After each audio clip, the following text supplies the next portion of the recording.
there all day. It was a great time. I can't say enough about this. The media was out in full force. I got to meet, a lot of our compadres within the wrestling media world. Yes.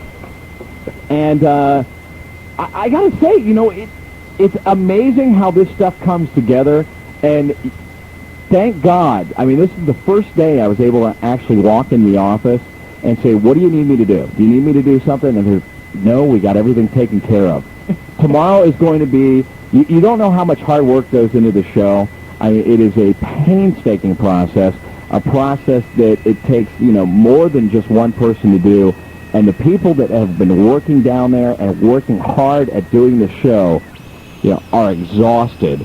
Well, and just for that alone, people need to really come out and support this show. It is by far, one of the highlights that you could have as far as wrestling goes is to attend this show. It is going to be an absolute amazing time to be had. Now, the show, of course, we are talking about is the Brian Pillman Memorial 2001. I would hope anyone that's listening to this show would know what we're talking about. You never know. Tomorrow night, Oak Hills High School, there are still a few tickets left available. It is going to be absolutely packed.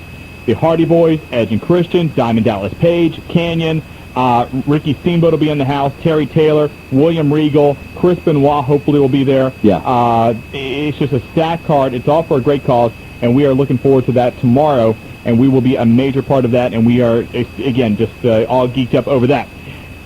Throughout the program tonight, we will be hearing from Tina Ambrose from the Heartland Wrestling Association. She is acting as our Cubby reporter, and as she finds people, she is so excited, too, to be a wrestling. I mean, now, this came from her mouth. She actually said, I get to be a wrestling guy tonight. Some people have just odd fantasies, and hers is to be a wrestling guy. So, and we're very appreciative of her hard work, and she's going to help us out tonight. And actually, I think we're already started. Tina, how are you? I am great. How are you? We were just sitting here putting you over. This is Tina Ambrose from the Heartland Wrestling Association. Tina, I know it's been a long day for you and a lot of other people, but it's all for a great cause down at the Mark Curtis Fantasy Camp. It is for a wonderful cause, and we are so glad to be a part of the Wrestling Guys radio show tonight. I know. I was just telling Shawn how you were so excited to be a wrestling guy, and I thought, well, wait a minute. Well, just, classify yourself as a wrestling gal then. Well, when you're in the business, you always strive to be one of the boys. Well, all right. Be one of the boys. So, tell us a little bit. Who do you got for us tonight? Oh my goodness! Well, just in the ring tonight, I've got Hugh Morris that I'm looking at. I'm standing right beside Dave Penzer, former WCW announcer. I see Evan Courageous. I've got a bunch of the WWF developmental guys, the Haas brothers, Lance Cade. I've got the Island Boys, and I've got ECWA's J.R. Ryder right now. And the rest of them are coming over, so we're expecting Ricky the Dragon Steamboat.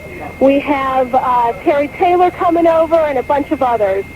So it's going to be an exciting night. Well, as they come by, you've got the backdoor number. You get them in here, okay? I will get them in there. All right. Thank you, Tina. Okay. All right. We'll talk to you in a little bit. Talk to you in a bit. Bye-bye. That's Tina Ambrose. And get you up to speed on a few things happening in the wrestling world. We can finally at least put to rest a little bit one of the questions that keep nagging us. When is Kevin Nash coming back? What's Scott Hall doing? What's going on with those guys? It doesn't matter. You know why? Because even if you tell people tonight, we are going to get 50 calls on the hotline all next week. And that hotline is 937-285-0991. Thank you. That's right. Yeah, I was going to say that. You know. I'm sorry. Anyway, no, that's fine. It's your show. Anyway, yesterday, this is the Shawn. Never mind. Inside joke. Yesterday, Kevin Nash announcing on his website that he will come back to wrestling on January the 4th after his contract with AOL Time Warner expires, and he is coming back with Scott Hall to reform the Outsiders. Problem is, if you want to see them, you're going to have to go to Japan.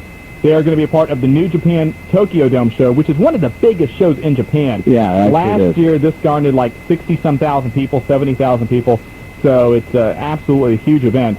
But they are going to come back next January the 4th. So, but at least they announced it early enough that you can get all your flight arrangements, to get out there. Absolutely.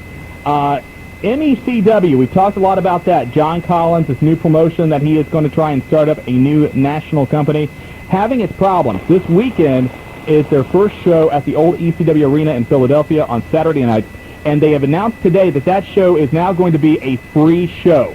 You know what? They should do it like the old Little Rascals used to do, and just do a pay-as-you-exit. That's what I would have done. Why don't they do that? Now, what they will tell you is that it's hot out, we want to give the fans a chance to come inside and get exposed to the product, and, you know, we just really want to do this for the fans, blah, blah, blah. Wait a minute. Then who are the fans? I mean, are we talking people that don't have homes that have air conditioning in them? No. But the problem is they did not get the proper promotion out with tickets, with radio advertising, television advertising, none of that. So now they're just like basically saying, okay, come in, we'll do the show for free, and they are going to sell tickets for their next show in September. A lot of people that were going to be on this show on Saturday may not be there now because there are checks apparently bouncing. I heard that. Tracy Smothers, who was going to be in charge of the southern part of MECW, he has quit the company, and he is still going to run those shows he originally booked, but under his own promotion. So Smothers is saying, basically, screw you, I'm going to go do it myself. There are other people that were going to be on the show Saturday that apparently their checks have bounced also. Nice. So it's a big question. I thought this guy had a whole bunch of money. This guy, Isn't that what he said? Apparently, the word going around from this guy originally was that he was a lawyer. Now the word is that he is an arbitrator, that he settles disputes. And he is, and I'm not going to say who it was, but one person who was going to be a part of this promotion told me the guy is living in a fantasy world. Gotcha. So do not look, at least it doesn't look like from the onset, that MECW will be around for any length of time. So actually, you know what? Does that mean, like, you know, if you see an ambulance going down the road and you see a guy following behind him, it could be John Collins? That could be John Collins, yes. Okay. Absolutely. Also, other stuff to get into. Speaking, and I'll repeat this story because, you know, a couple of weeks ago we talked about Eric Bischoff and the Gold Club, and I said at the time I thought that would be my favorite story of the year. This one may top it. Buff Bagwell, who has been pretty much the cornerstone for MECW ever since it was announced. Yeah. He worked an MECW appearance a couple of weeks ago, showing up at some indie show in Evansville, and got paid $1,000. Not a bad payday for one night's work. Not bad at all. Show up for about 10, 15 minutes, get paid $1,000. Well, it's because he has to give his mom $400 of that. They're bad. Sorry. The problem with Buff Bagwell doing that is when Buff Bagwell was let go by the World Wrestling Federation, he was going to be given 3 months of severance pay. The only thing is Buff could not work for any other company. Well, Buff, by his appearance with MECW, violated that agreement. So the World Wrestling Federation said, you know what, you violated that, we're not paying you anymore. So for $1,000, Buff Bagwell ended up losing $45,000 that he would have gotten from the World Wrestling Federation for doing absolutely nothing. Are you sure John Collins isn't an investment banker? Because, I mean, to make $1,000 turn into a negative $44,000 is pretty good. Good? Yeah, that's great. Oh, anyway. He didn't have anything to do with the original WCW, did he? He may have. He may have. I think maybe it's, what was the guy's name? I haven't talked about him for so long. It's left me, but... Who? Phil, I'll think of it in a minute. Okay. Jeez. This is embarrassing. Anyway, when we come back, we're going to take a break. It's going to be my show. Maybe after this whole thing's said and done. We have a ton of stuff to get to, so when we come back, we will be talking to participants from the Mark Curtis Fantasy Camp. You're listening to The Wrestling Guys on WPFB 910 AM. 910 WPFB. Back here on The Wrestling Guys, let's head back down to the Mark Curtis Fantasy Camp. Tina Ambrose, how are you? I am fine. How are you, Shawn and Willie? Good. Who have you found for us? Well, I figured to start this show off that the most appropriate person would be the owner and head trainer of the Heartland Wrestling Association and the creator of the Mark Curtis Fantasy Camp and Brian Pillman Memorial Foundation, Les Thatcher. Les, welcome back to The Wrestling Guys. Hey, guys. How much did you pay Tina for that introduction? I was just actually holding a gun to her head. I think you wrote that introduction. Hey, Les, fourth year for the Pillman, second year for the Mark Curtis Fantasy Camp. Give us an idea. Is it more fun than ever? Is it more gratifying? How is it this time around? Well, it gets more frustrating sometimes, more gratifying sometimes, and more fun. You know, it's kind of like marriage, right? It has its ups and its downs. No, you know, we weren't, you know, today went really great. I think the campers enjoyed themselves. The instructors were great. I tell you, the star of the show today was Ricky Steamboat. Man, we got to talking ring psychology, and he froze the building, man. And it was just, you know, the neat thing was with him and Terry Taylor and Hugh Morris, the passion that they have for the business comes through, and these kids were recipients of that, and I think that's a great thing. Everybody had a good time, and I think it was a success, and looking forward to tomorrow. What was great was seeing some of the same campers that were here a year ago, including, I think, maybe our unofficial favorite camper, Liz, who comes all the way from Oklahoma.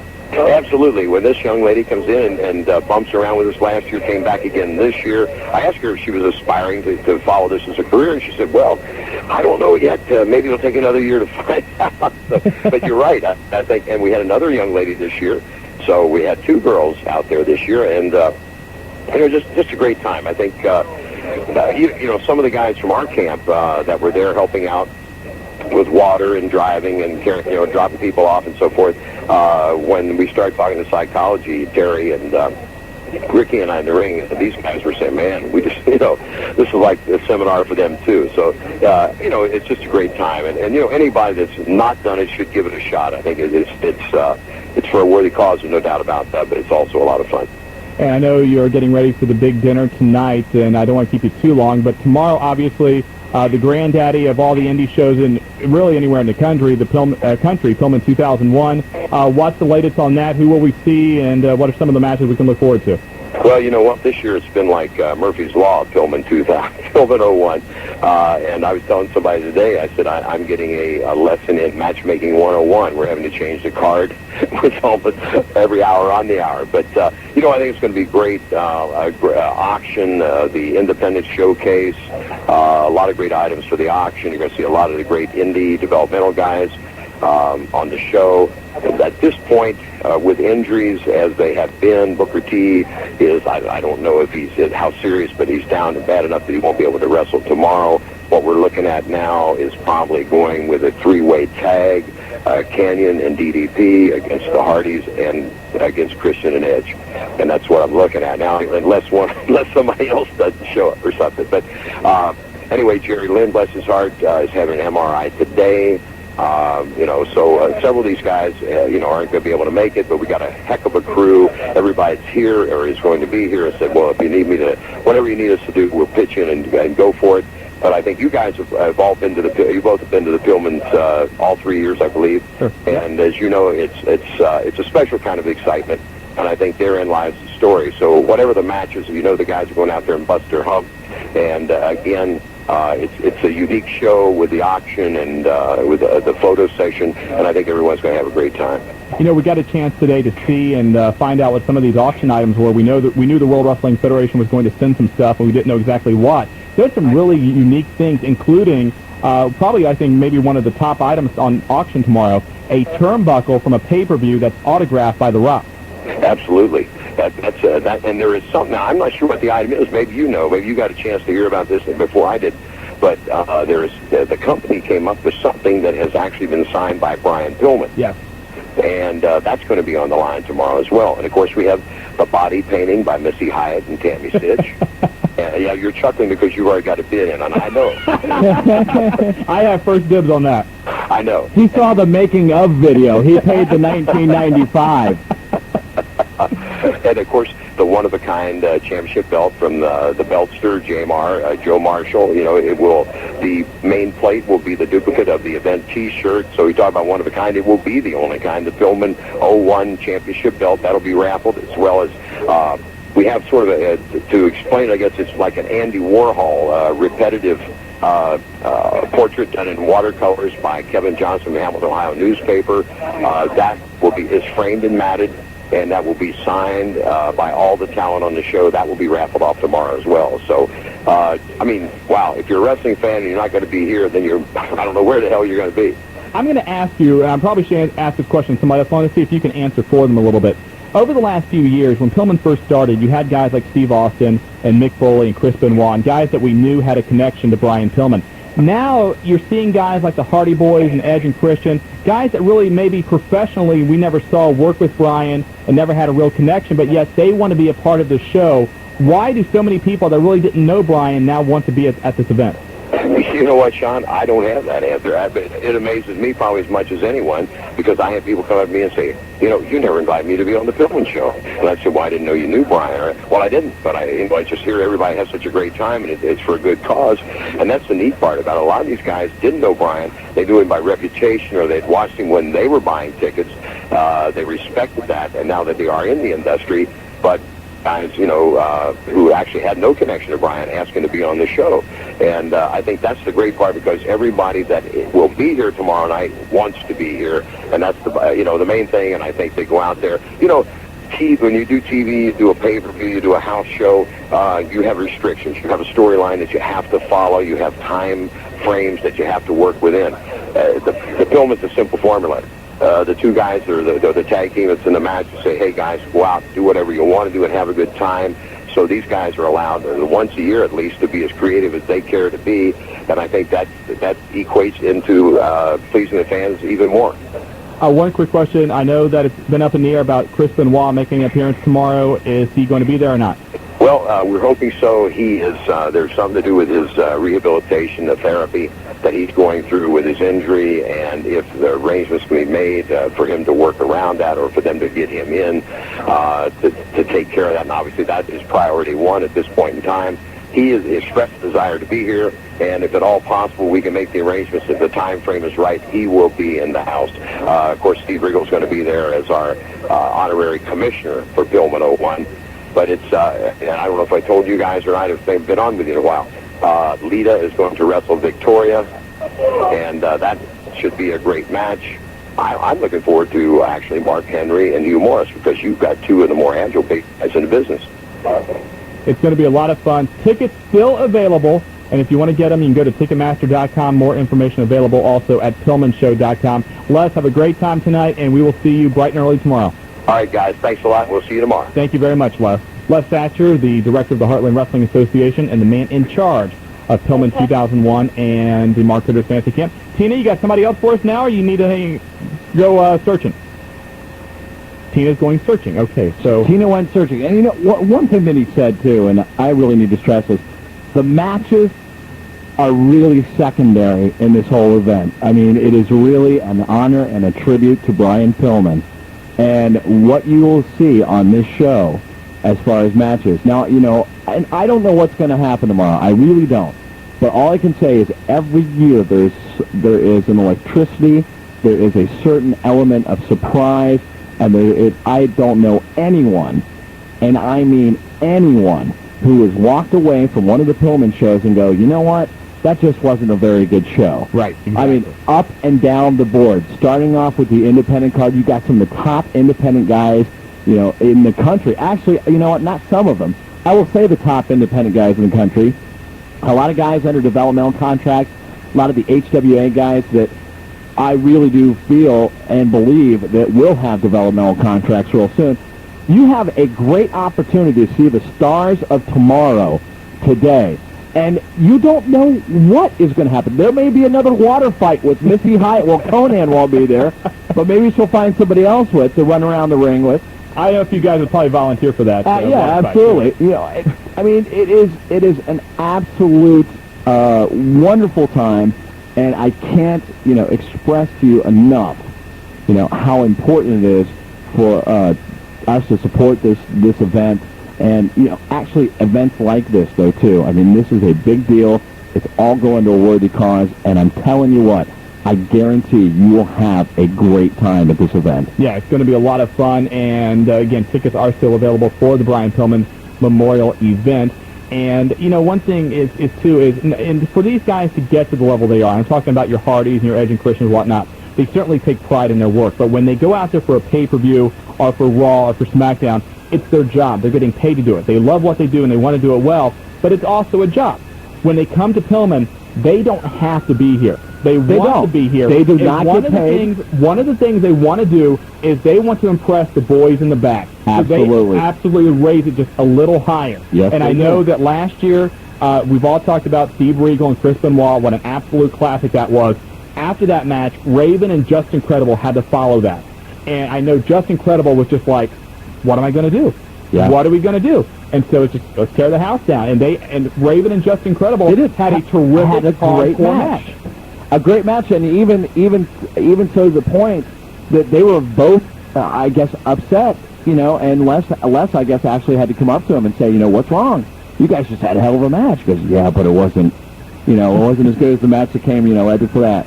And every single year, I mean, the great thing about Pillman is there's always a match that just goes above and beyond what you would expect it to, and it's always one of those matches that you cannot call by looking at the card. You cannot say, oh, this is going to be the match of the night, because something always comes out of left field and blows it away, and I know it's going to happen again this year, and I just can't wait to see it. When we come back, more from the Mark Curtis Fantasy Camp. I'm Shawn Stidham. He's Willie F. We are the Wrestling Guys. You are listening to the Wrestling Guys on 910 AM WPFB. Do you know where? Listening to Shawn Stidham and Willie F., the Wrestling Guys on AM 910 WPFB. And we're back here on the Wrestling Guys, AM 910 WPFB. Let's go back to Tina Ambrose at the Mark Curtis Fantasy Camp. Tina, you've got somebody else now. I do. I actually have a true legend of our sport. He is the former WWF Intercontinental Champion and the NWA World Heavyweight Champion. This is Ricky the Dragon Steamboat. Ricky Steamboat, welcome back to the Wrestling Guys. Shawn Stidham and Willie F. How are you, sir? Hey, Shawn and Willie. We're doing fine today. Wonderful. From what we understand, you blew the house away today. Oh, I don't know about that. All the young guys in there learning our sport here is very attentive. It was a great turnout, and I'm always happy to do this. This is sort of, guys are coming up and thanking me. I said, well, the Dragon here, I sort of get my cookies off too by doing this kind of stuff for these guys. I enjoy the heck out of it. I will have to say though, Ricky, for 20 minutes there, when you were in the ring talking about psychology, you had that entire building riveted, and I think that you taught more than most people will learn in a lifetime within that time span that you addressed the entire crowd. Well, I appreciate that. These guys today, working with a lot of the independents, just having an opportunity to maybe wrestle once a week or something like that. When I sit there and tell them that my first year in the business, I had 300 matches. And they try to figure out, he says, well, God, if I'm going once a week, 4 times a month, and then, it'll take me 10 years to do the same amount of matches. And that's why I'm here, to help you speed up the process of learning. What do you see, when you got a chance to get into the ring today, and you saw some of these kids you got to work with, but you've also been able to see some of the independent talent that the HWA has. What do you think about those guys and what their future is? I was sort of telling them that if they would just hang in there, because I do see the business, and it's going to be a couple more years, maybe 3 years or so, to where you'll see more and more of the independent territories doing better and getting bigger and offering these guys more work. In other words, more work per week. Right. Like I said, when I started in the business, we worked 6-7 days a week, 300 matches. In my 20-year career, I had over 6,000 matches. And these guys, when I say stuff like that, they're just they're mind-boggling. But, that was the same with the Flairs and the Savages and the Bret Harts and Hogan and all those guys. We had that opportunity to be able to work that much and get that much mat time in, and then, of course, consequently, you just couldn't help but learn. We're talking to Ricky the Dragon Steamboat here on the Wrestling Guys at AM 910 WPFB. Ricky, I know we see you every year now at the Brian Pillman event. What do you do in between time? Well, as I had a couple of health clubs in the, I live in the Charlotte, North Carolina area. Last January, I sold them both. Last 3 years, getting more and more involved with my son in car racing. He's on a small level of racing. He just turned 14. We've been doing that for the last 3 years. My brother, Victor, who has done some part-time wrestling throughout his career, moved I remember seeing him in the Florida territory. Yeah, he was down there in Florida, and he went up to Massachusetts, was up there for maybe about 10 years. Got more involved with construction, and then came back down to where I live now. He's been down there for about 4 months, and him and I collectively are putting together a construction company. So that's we're in the early stages of it now, just tying up all the loose ends. But that's what we're getting ready to start down there in the Carolinas. Hey, you talked about your son. You're really not putting him over enough because, let's face it, he is, what, like third overall in the points circuit? So he's not doing bad. No, we have a point series that we ran this summer at Charlotte, and we're third in points, not bad out of about 30 cars.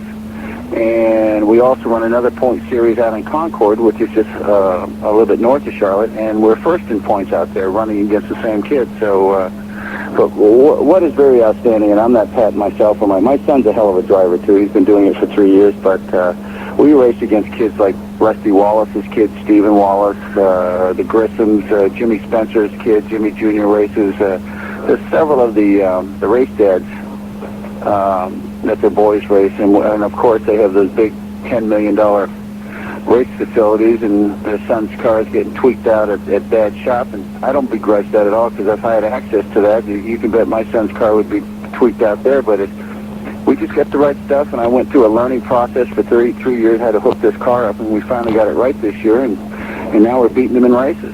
It's got to be gratifying. Yeah, it is. You know, they walk away and say, "Damn, how's this old-time wrestler beat us?" You know, when they come up from a family of racing, you know, for 50 years, you know, yeah, it's a good feeling. Don't get me wrong, they beat us too, but we're first out in points in Concord and running third place in Charlotte, so we're running good. Ricky, any thoughts? I know you make a lot of personal appearances, but when you do something like today's Mark Curtis Fantasy Camp, any thoughts about getting involved in training wrestlers more or getting more involved in the business, what you currently are? Well, I've done it a couple of times to where some of the independent areas I've lined up to where they'll get 20 or 25 guys together, and I do like a weekend workshop, which is a Saturday and Sunday. I have a certain fee that I get for working 2 days, and whoever's heading up the program in that area, they charge, you know, whatever for each guy, and they recoup the money to pay me and plus make some. So, yeah, I do that. I don't do it a whole lot. My weekends is we either going racing somewhere or something like that, but once a month I do a personal appearance or maybe a workshop. And Rick, I know you still have a website that people can stay in touch with what's going on with you? Yep. And that is? www.bsteamboat.com. All right. Ricky, appreciate the time. I'll let you get back to dinner, and thank you very much, and we can't wait to see you tomorrow at Pillman. Okay, guys. We'll see you tomorrow. Thank you, Ricky. Bye. Ricky the Dragon Steamboat, as Tina said, former WCW World Champion, NWA World Champion, NWA US Champion, WWF Intercontinental Champion, just list goes on and on and on, and every year one of the highlights is seeing Ricky. Yeah, I mean, the guy is an absolute legend, and one of the things, you know, and the thing is, you know, Ricky is actually, I mean, if you talk to him, he's very modest about himself. This is a guy, and, you know, Terry Taylor said it today, this is a guy who worked 20 years as a babyface. 20 years. That is absolutely unheard of. I don't believe anyone else has ever done it, and got to the level of Ricky the Dragon Steamboat. I mean, and the thing is, I mean, you know, he said one thing today. He said he must have wrestled, you know, Ric Flair 500 times, 600 times. And the thing, and he was honest. He was being really sincere about this. He maybe won 3 of those, and that was all for the belts. And the thing is, what is it that kept the people coming back? And that is a true sign of Ricky the Dragon Steamboat. Let's go back down to the fantasy camp. Tina, who do you have this time? I have former NWA North American champion and television U.S. champion, television champion, just anything champion. The champion of everything. The one, the only, the gorgeous Terry Taylor. Terry Taylor, welcome back to the Wrestling Guys. How are you? She said she had me, but that's not necessarily actually true, but I wish it was. You should see the cleavage on this woman. Well, you see, that is why we sent her down to get the interviews rather than us. You've seen Willie and myself. I mean, come on. Yes, I have, and you are a very handsome man as far as men go. I find you attractive in an intellectual way. Thank you very much, Terry. Terry, give me your thoughts on the fantasy camp today. Did you see any future world champions out there? I'm sorry, what? Did you see any? any future world champions? In front of me. What's in front of you? I've been everything except the world champion and the world tag team champion. Oh, okay. So she was giving me the good rundown. But she's doing a set of jumping jacks in front of me right now. It's hard to concentrate. Tell Tina to stop distracting you. They said, take your top off. No. She said she has no hat on. All right. Today at the fantasy camp, did you see anybody that really stood out, any future superstars? I saw Tina and she stood out, but that's a different story. There's a couple kids there that were talented and had the right idea and a lot of drive. It's really hard. I mean, in the old days, and a lot of times in the smaller promotions, guys are looking for good workers or good wrestlers. And what I try to say is, and this is kind of a huge mark, is try to find the next Triple H, Austin, or The Rock. I mean, you need the whole thing. You need tall guys, big guys. And there was some, there's a guy named Lance that was tall, and he looks good, and there's a lot of these kids that are just wrestling fans that picked it up, and it's hard. They learn a little respect for what we do because the bumps hurt and the ropes hurt, and there was some good talent there. I don't know about any blue chippers, but there were people that could contribute. We're talking to Terry Taylor here on the Wrestling Guys. Hey Terry, I did not know until today when you announced it. I never knew that you and Ricky the Dragon Steamboat, you guys never worked. And you never worked a match. How was it to finally, get into the ring, and do that?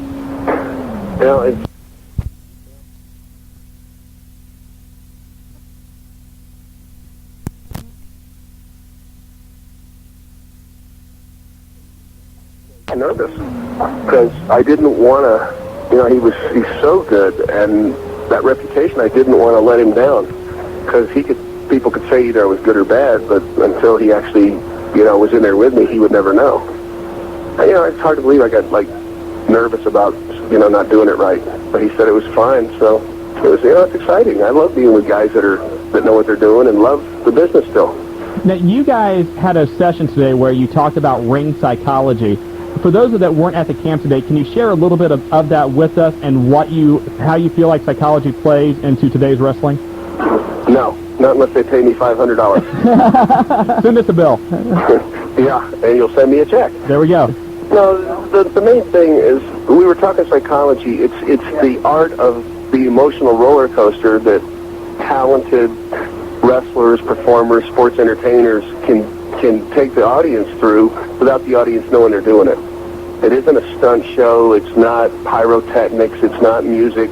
It's getting caught up in the moment, watching good versus evil, and the twists and turns like everybody has in life, and getting the people to where they're on the edge of their seats, rooting for their favorites and wanting good things to happen, and just being so caught up in it, they don't care if it's wrestling, if it's real, if it's imitating life, if it's fake, whatever people want to say. A fan that paid their money and is entertained and is taken on that incredible voyage and journey, doesn't care. And that's what we try to teach. And it isn't moonsaults, it's not chair shots, it's all of that and it's none of that. It's good versus evil and the human spirit overcoming. I'm weeping with that comment. That's very, very nice. Well, I mean, it's what makes a good movie. It's what makes a bad movie. It's the human drama. I mean, human beings are put in, an ordinary person put in an impossible situation and overcomes, learns who they are. What you're saying, you're in your room by yourself, who's in there, and people can relate to their talents or their stars, and they every day in life, guys get their asses kicked by their bosses or their wives cheat on them or, they run out of money or things bad happen and they just want to say, what, I wish I could go beat my boss up. And Austin did that for a year and it turned the whole complexion of the business around. We're talking to Terry Taylor. Terry, you were part of WCW up until it was purchased by the World Wrestling Federation. What have you been doing since then, and where can we see you hopefully in the future? I am unemployed. I have the WWF. Vince McMahon has 1,000 employees, and there was not an opportunity for me there, and he made the call himself, which I think is kind of just gives everybody some sort of look into who and what kind of man Vince is. I don't blame him. I mean, he doesn't owe me anything, and the business doesn't owe me anything. There wasn't a spot for me, and Vince himself, because of the man he is, called me and told me. And how do you tell a guy who's got a wife and 2 kids he doesn't have a job? Right. You know, he doesn't owe me, but he did it himself. He didn't put it on somebody else and say, you take care of this. He's a wonderful guy. I'm actually staying at home, and I had 6 surgeries since December just to fix stuff that's been wrong with me, and I'm back in love with my wife, and I've gotten to know my children, and I'm actually the happiest I've been probably in 6 years. My life is great. Now, there was a lot of talk that you were going to get involved with the new MECW promotion. That's not true? I have been told things by John Collins, and a lot of things he has told me have not come to pass. As my father told me many years ago, do not go by what people say, go by what they do, and it tells you the nature of that person. Gotcha. So I have been told a lot of things, but I haven't been shown anything yet. I hope in my heart not to compete with the WWF or put anybody down or for anything other than the love of the business, hope that we can maybe, if the MECAL is what it should be, an alternative to WWF, and we can entertain people and give them an alternative. Not better, not worse, just something different that may be something that, hits and people like. Terry, one more thing. Tomorrow night you get to wrestle Bobby Eaton. What are your thoughts about Bobby, and looking forward to that match? I feel bad for Bobby. I hope his lower back is good, because he'll be carrying me for however the duration of the match is. And the biggest wrestling part of the match will be trying to get a breath of air. Now, wait a minute. A couple of years ago, last time you were at Pillman, you wrestled Tom Pritchard. And I told you at that time that was the best match of the night. And I've got to think, you've still got a couple more matches left in you, and I think we're going to see one tomorrow night. Well, that's up to Bobby, because I'll be 46 Sunday, and I look 146, and I'm not in the shape I should be in, but I'll be honest with you, I take a little pride in my reputation of being a slug, and I'll go out there and do whatever I can to try not to be. Well, live up to that reputation, because it's got you far to this point. So, Terry, best of luck to you. Shawn, Willie, thank you guys very much, and if I can go now, I'm going to go have a Bud Light. As the proctologist said, no, nurse, a Bud Light. Terry, thank you very much. Bye, guys. Thanks. Bye-bye. Terry Taylor joining us here on The Wrestling Guys. We have got to take a break. When we come back, more from the Mark Curtis Fantasy Camp. We are The Wrestling Guys. On 910 AM, WPFB. And now, we'll be back after this. You're listening to The Wrestling Guys on WPFB. What do you do when vandals wreck something? And we're back here on The Wrestling Guys. Back down to the Mark Curtis Fantasy Camp. Tina Ambrose is working her tail off, and she's got somebody else for us. Tina, who have you lined up now? You know, Shawn, after Terry's comments, you better rephrase that. You realize Terry's married. And you are too. I'll tell Nigel on you. Does not sound pretty good. Ah. Well, with me right now, I have former WCW, actually 2-time former WCWUS champion, Hugh Morris. Huey, welcome back to The Wrestling Guys. Thank you, man. Good to see you guys, or hear you guys. Well, we saw each other today, too, so that's okay. How are you doing, man? I'm living it day by day. Now, give us a little synopsis of what the last, 4 months have been like for you with the sale of the WCW and then going to the World Wrestling Federation and that period in between where everybody doesn't know really what's happening. What'd you do? Well, the 4 months in between lasted a lot longer for most guys, but not myself. I had about a solid month and a half off, and I was brought right into the picture with the house shows and being the second guy in Invasion. So I've been traveling with everybody since then, and I haven't had a lot of downtime. So I've actually been busy, just off TV busy. I've been working the house shows and everything, just not in the public eye. Gotcha. But and you are a very public guy, so that had to be frustrating for you. Yeah. It's you know what? It's different. It's almost like starting over because, as everybody knows, I am a people person. Yeah, and how did you feel? I mean, everyone down there, all the fantasy campers got a chance to cut promos. One guy in particular cut a promo and said that he had nothing to live for, so he wanted a match with Hugh Morris. I mean, Hugh, are you off suicide watch now because of that? Or? Well, here, if that's not an ego boost, what is? He says I have nothing to live for, so let me talk to Hugh Morris. He says, well, I know I'm fat and I'm going to explode, so can I have a piece of Boston cream pie? Like I'm going to sit there and talk him off the roof. I'm the guy who's going to push him off the freaking thing. I think that's the first time I've ever seen you not be able to come up with anything following either. I looked at the guy, and he took the taste of the apple right out of my mouth. I'm requesting for the camp to go another day so I can actually beat the hell out of him. You know, we might be able to work something out where you wrestle twice tomorrow, once against Mark Henry and once against that guy.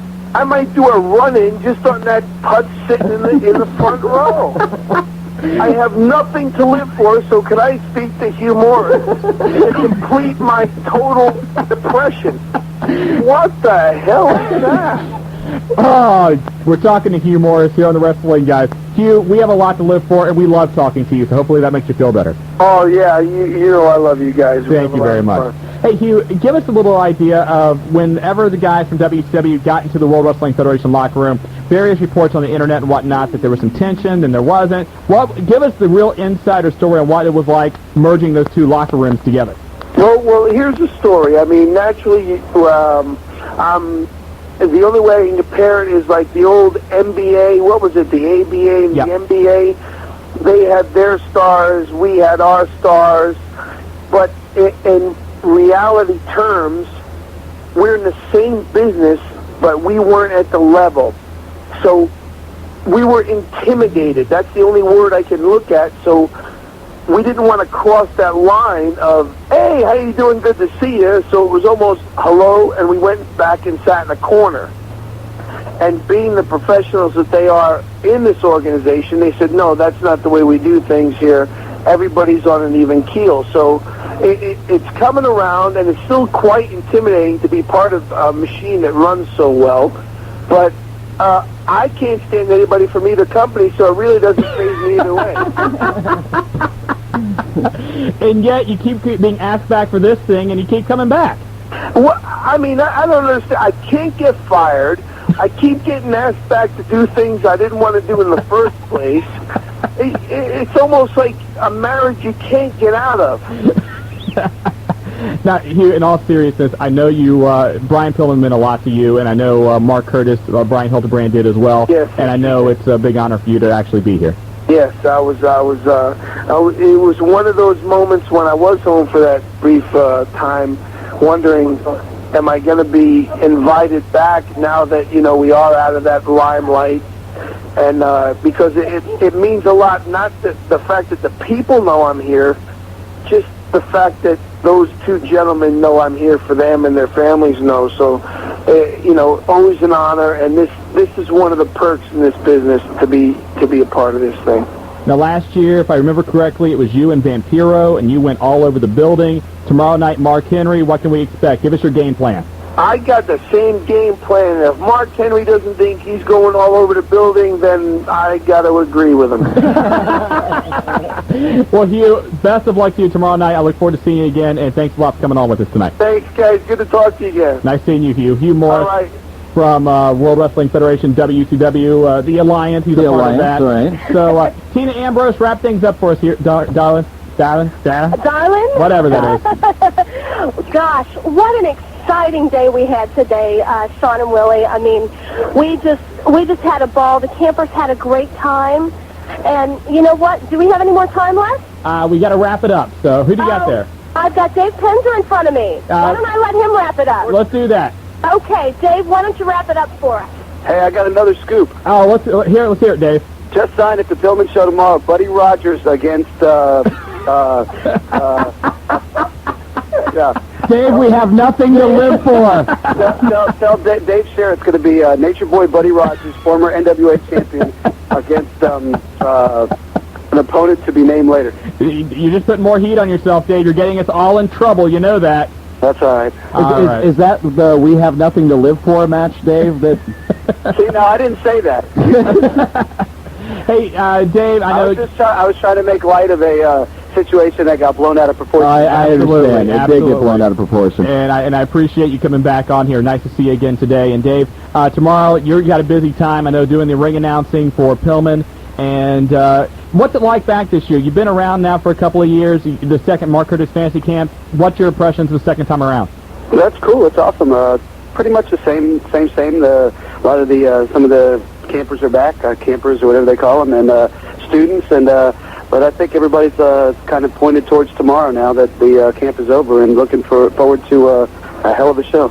Dave, we look forward to seeing you tomorrow night. We've got to wrap things up, but thanks for coming back on, and have a great time. Anytime, bud. Enjoy the dinner. Dave Pinzer joining us once again, and the whole situation when he was on did get a little bit ugly on the internet. But, it did. It did, but you know, this show is just filled with controversy. Oh, my God. We want to thank our guests tonight. We want to thank Ricky Steamboat, Les Thatcher, Terry Taylor, Dave Pinzer. Also want to thank Tina Ambrose. Hugh Morris. Well, you know, we don't have anything to live for with this. Anyway, but appreciate that. Again, if you have not made your plans, get to Pillman tomorrow night. Tickets are still available. Go to Ticketmaster. PillmanShow.com is the website. We'll be out there. We are looking forward to it, and appreciate all the time from everybody tonight from Mark Curtis Fantasy Camp. Real quick, if you want to get up to date with everything going on, call the Wrestling Guys hotline, 937-285-0991, and the brand new website. Go to our sister stations, 1059therebel.com, click on the Pro Wrestling link, and you will be opened up to the new Wrestling Guys webpage.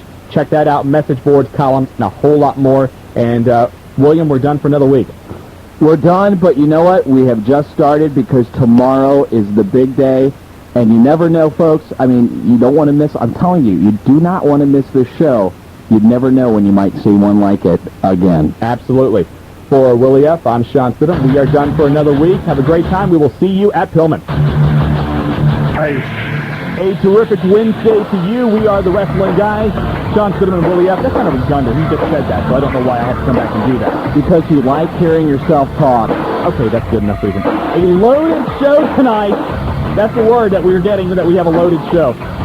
We have tonight at various times World Wrestling Federation Commissioner William Regal, NWA World Champion Steve Corino, former WCW Valet turned Turnbuckle Championship Wrestling star Daphne, and at some point tonight, Lash LaRue of the invading WCW, the alliance that has taken over the Heartland Wrestling Association. He will be checking in sometime tonight as well. We have a lot of stuff to get into. We have SummerSlam coming up this weekend. We have the HWA this Saturday night in Moraine, and just news out the yin-yang, Willie F. More news than I think anyone should have by law in one lifetime, let alone 1 hour.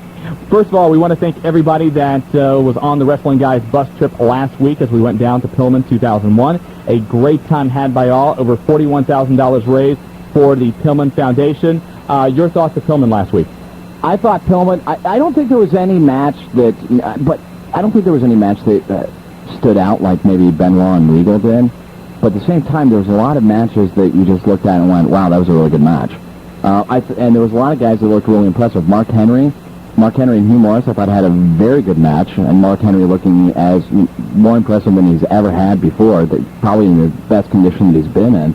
I think he's about ready to make that jump back to the WWF. I also, actually, I thought it was like probably the best ladies match that I've seen with Victoria and Lita.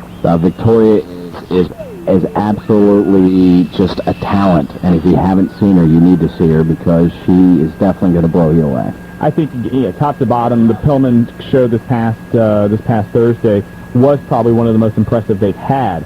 I thought that David Flair looked very good. I mean, much better than what we've seen him. Much better than what we've seen, yeah. Also, the four-way match, the cruiserweight match, I thought was very good. Dean Malenko, and we'll get into that a little bit too, but Dean Malenko and Perry Saturn's match against Raven and Just Incredible, and the main event, the three-way dance, was very well done. Yeah, I thought the main event, I thought those guys, I mean, the thing that was great about this, once again, is that these guys were able, they didn't have to go by storylines. Granted, they did, but they were allowed to embellish. They were allowed to call their own match. They were allowed to take the match really as long as they wanted. And actually, the show came in under what it has. I mean, here you had 18 matches on the show, and the show came in, it was done by 11 o'clock. Yeah. which I think is absolutely amazing. And in the past, we've been there till midnight. So At least midnight. very well done. Very nice job by everybody involved with that show last week. News to get into. Everybody talking about The Rock's F-bomb this past Monday night on Raw. And The Rock got away with dropping the word, and it was bleeped out by TNN censors, but that wasn't good enough for TNN. They were very upset that that word got through. Vince McMahon apparently was also upset by it. Now, Stephanie McMahon, who is in charge of the writing crew, takes full responsibility for the word getting out. She said, it was my job to cut The Rock off. I didn't cut him off in time. Therefore, when he didn't get cut off, he went ahead and went through with it. So, I got a feeling that maybe it was one of those, oh, we didn't know, we're sorry, that won't happen again, wink, wink, nudge, nudge. Slap our hand, please. Yeah, so it got a pop in the crowd. I don't think there was anything that wrong with it. It got bleeped. So. Yeah, but, you know, a lot of people are saying, well, what about the kids in the audience? What about those precious little kids in the audience? You know, here they are, they're eating their WWF cotton candy, you know, and here's The Rock, they're all so excited, and they hear, and then, you know, the parents have to explain to them on the way home that Rock had potty mouth. Well, you know what I was wondering is you watch that, and The Rock is, by and large, the mainstream symbol for the World Wrestling Federation, the mainstream celebrity. Sure. And they do a lot whenever he's on television or whenever somebody is making a mainstream appearance to kind of debunk all of the stuff that the World Wrestling Federation is nothing but crude language and sex and everything else. Right. And yet now they have this footage of the WWF's #1 guy in front of a screaming audience of 20,000 people on a national show saying "Mother N." Yeah, not good video footage for the World Wrestling Federation, I think, to have in its archive. Raw this past Monday night, in case you're wondering, did a 5.2 rating with an 8.4 share. By the way, a lot of people do think The Rock is now a sleazebag. Well, before he was a sleazebag. Have you heard this? He received the Choice Sleazebag Award from the Teen Choice 2001 Awards that was given out last week in L.A. The show will be aired August 20th on Fox. Well, that's what you get when you drop the F-bomb. Well, Rock, the Sleazebag Award. The Choice Sleazebag Award is given to the best villain in a motion picture. Oh, okay. And he got that for his role as the Scorpion King in The Mummy Returns. Wait a minute. He got that for the Scorpion King? Well, for his role as the Scorpion King in The Mummy Returns. So they can judge what a sleazebag is for 5 minutes, being on screen for 5 minutes? In some cases, I've heard it's a lot less than that. Wow, that's good. Kevin Sullivan's coming back to the ring down in Florida this weekend, and I don't know how to pronounce this. Muskogee? We'll say that. Muskogee High School in Florida. Kevin Sullivan's coming back for a show for Florida Championship Wrestling. He will be taking on the pride of the Seminole Nation, Joe Gomez. I just hope, is he going to go down to back to the old Florida style where he's going to call people out from the water? That was always my favorite, when he would stand on the beach and call them out of the water. Probably, with all the shark attacks, probably not. That's probably not a good idea. No. Anyway, that is the news for today. You want the latest news 24 hours a day, 7 days a week. Call the Wrestling Guys hotline, 937-285-0991. We need to take a break. When we come back, we're going to talk to NWA World Champion Steve Carino. We are the Wrestling. This is PWF in Pennsylvania with Dusty Rhodes' Turnbuckle Championship Wrestling. I know, knowing you, knowing how much tradition means to you, having the NWA title around your waist has to just geek you out completely. Oh, no doubt. I mean, look at the names that are on that have held that belt: Briscoe, Funk, both Funks, you know, Rhodes, Flair, Ray, Fez, Buddy Rogers. I mean, the list goes on and on.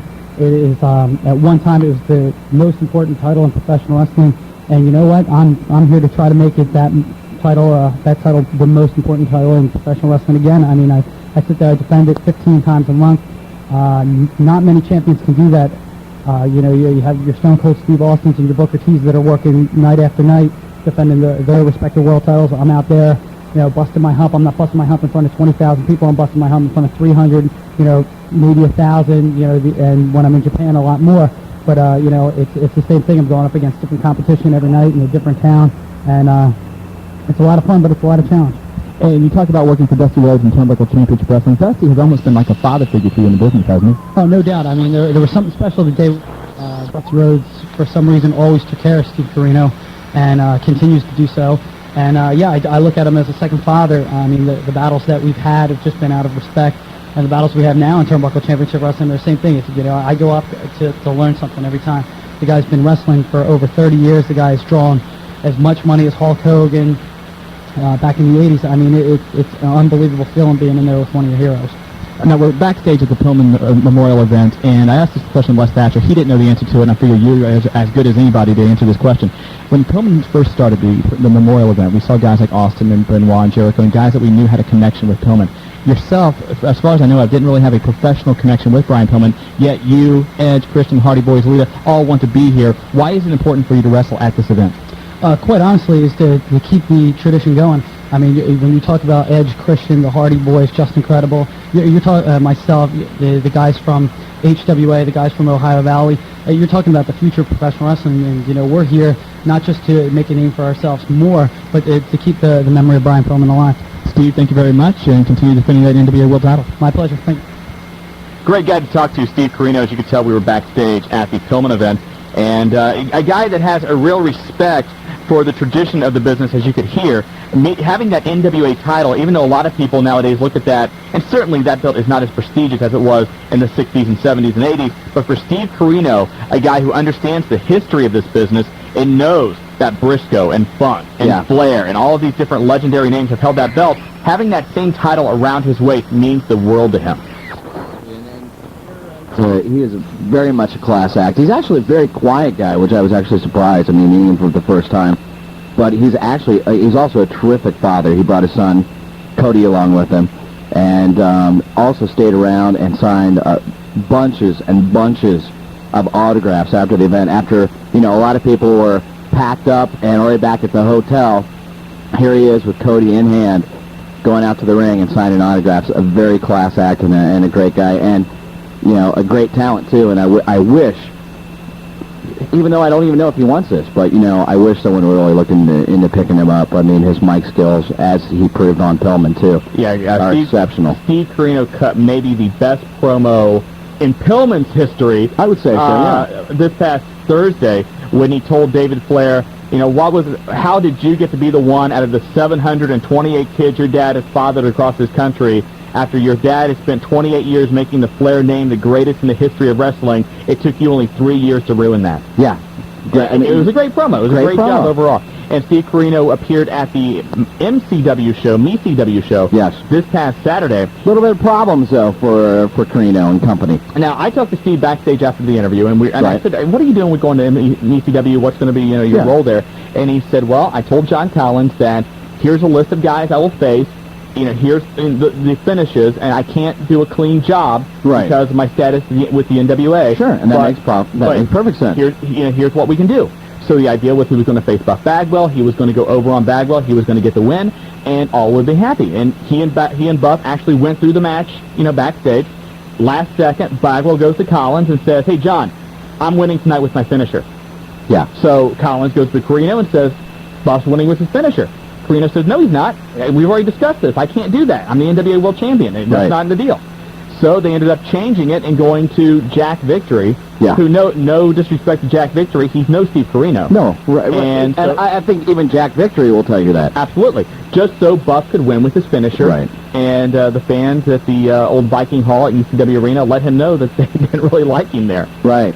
And what people need to realize, too, is Carino's under contract with NWA. As far as one of the stipulations is, as far as when he does have that NWA, world title, it's like you said, he cannot, just job out cleanly because it, diminishes his status with the belt. Right. And the NWA has to dictate who he wrestles and how that match goes. It's his contract. That's his job. So, unfortunately, it looks like that ECW, although they had, I would say, successful first show, there was a lot of problems backstage. No real clear-cut leader. No. There are still checks that are bouncing from some of these guys. Yep. And, again, for a company that's supposed to run on a national level, you should not be bouncing $400 checks. I'm sorry. That's not a good thing to do. If you want to check out the New Wrestling Guys webpage, go to allnewrebel1059.com. Click on the Pro Wrestling link, and you will go to the New Wrestling Guys webpage with columns, message boards, and longtime listeners of this program know that the last couple of years, the Wrestling Guys Caller of the Year award has went to a gentleman known as the Spanish Fly, who is a great caller, funny guy. Now he might get message board. Fly is on the message board, and what Fly typically does is he kind of hangs out for like the first 7 or 8 months of the year. Right. You don't hear a lot from him. Sure. Once in a while he'll call in, and then September, October roll around, and he knows people are start thinking about the year-end awards and who's going to be caller of the year, and he wants those votes, and he starts coming in, and he is hilarious. And I'm guessing that probably in the next couple of weeks, Fly's going to make his return to the wrestling guys. I think it's about time for the Spanish Fly to come out, or actually, to throw down some cups of coffee. Take the chill off of him, so to speak, and actually make his presence known again. Absolutely. We're going to take a break. We come back. Maybe we'll take a couple phone calls. 866-910-WPFB, and we'll talk to you when we come back. We are the Wrestling Guys. On 910. Here on the Wrestling Guys, and coming up this Sunday, one of the top pay-per-views of the year in SummerSlam. Looking at the card, I don't know if this has the same electricity as some of the SummerSlams in the past. Because you take a look at the card, WWF title on the line, Stone Cold Steve Austin against Kurt Angle, WCW title on the line with Booker T defending against The Rock. But still, I don't see that match where you just go, ooh, major pay-per-view, got to get this one. I don't either, and I'm actually a little bit frustrated because I really don't think, and I hate to say this because I hate when they do this, that the world title, the WWF world title, is not going to be the main event.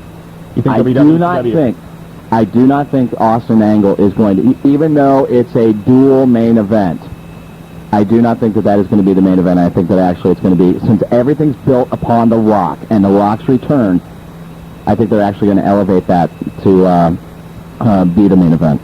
You could be right. I mean, and I don't like that because if the world title, the WWF world title, that is supposed to be your prestigious belt. And I understand, they're probably wanting to push up the WCW world title, but I don't know. Why it's all over The Rock, and I mean, who cares? Who cares about The Rock? It's The Rock, the number one guy in sports entertainment. Yeah, fine. I mean, granted, you know what? I thought he did a great job on Monday, and actually looked the best that I've seen him look in a long time, as far as in that main event. But I still think you need to put the world title needs to be in the main event. There's now going to be a hardcore title match with Jeff Hardy, your new champion, defending against former champion Rob Van Dam. That ought to be entertaining. That's going to be good. Steel cage match, Diamond Dallas Page and Kanyon against Undertaker and Kane. And woohoo! Ought to be an exciting time there. Also, this past Thursday at Pillman, at the Brian Pillman Memorial event, Dean Malenko announced what a lot of people thought was his retirement. And